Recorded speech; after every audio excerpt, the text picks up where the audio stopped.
Charlotte's Web by E.B. White. Chapter 1. Before Breakfast. "Where's Papa going with that axe?" said Fern to her mother as they were setting the table for breakfast. "Out to the hog house," replied Mrs. Arabelle. "Some pigs were born last night." "I don't see why he needs an axe," continued Fern, who was only 8. "Well," said her mother, "one of the pigs is a runt. It's very small and weak, and it will never amount to anything, so your father has decided to do away with it." "Do away with it!" shrieked Fern. "You mean kill it, just because it's smaller than the others?" Mrs. Arabelle put a pitcher of cream on the table. "Don't yell, Fern," she said. "Your father is right. The pig would probably die anyway." Fern pushed a chair out of the way and ran outdoors. The grass was wet and the earth smelled of springtime. Fern's sneakers were sopping by the time she caught up with her father. "Please don't kill it," she sobbed. "It's unfair." Mr. Arabelle stopped walking. "Fern," he said gently, "you will have to learn to control yourself." "Control myself!" yelled Fern. "This is a matter of life and death, and you're talking about controlling myself?" Tears ran down her cheeks, and she took hold of the axe and tried to pull it out of her father's hand. "Fern," said Mr. Arabelle, "I know more about raising a litter of pigs than you do. A weakling makes trouble. Now run along." "But it's unfair," cried Fern. "The pig couldn't help being born small, could it? If I had been very small at birth, would you have killed me?" Mr. Arabelle smiled. "Certainly not," he said, looking down at his daughter with love. "But this is different. A little girl is one thing. A little runty pig is another." "I see no difference," replied Fern, still hanging on to the axe. "This is the most terrible case of injustice I ever heard of." A queer look came over John Arabelle's face. He seemed almost ready to cry himself. "All right," he said. "You go back to the house, and I will bring the runt when I come in. I'll let you start it on a bottle, like a baby. Then you'll see what trouble a pig can be." When Mr. Arabelle returned to the house half an hour later, he carried a carton under his arm.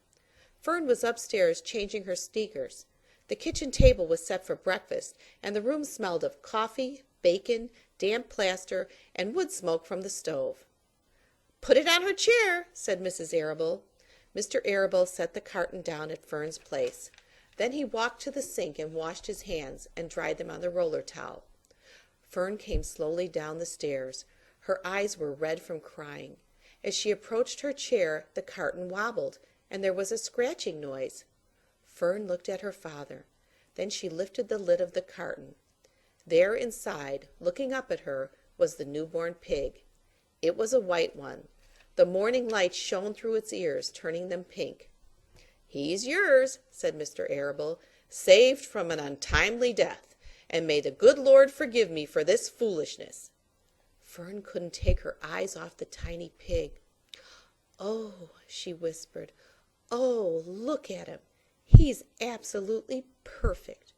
She closed the carton carefully. First she kissed her father, then she kissed her mother. Then she opened the lid again, lifted the pig out, and held it against her cheek.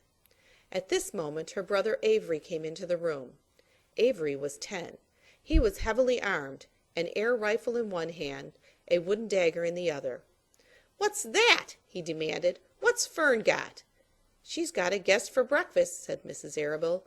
"Wash your hands and face, Avery." "Let's see it," said Avery, setting his gun down. "You call that miserable thing a pig? That's a fine specimen of a pig. It's no bigger than a white rat." "Wash up and eat your breakfast, Avery," said his mother. "The school bus will be along in half an hour." "Can I have a pig too, Pop?" asked Avery. "No, I only distribute pigs to early risers," said Mr. Arabelle. "Fern was up at daylight, trying to rid the world of injustice. As a result, she now has a pig. A small one, to be sure, but nevertheless a pig. It just shows what can happen if a person gets out of bed promptly. Let's eat."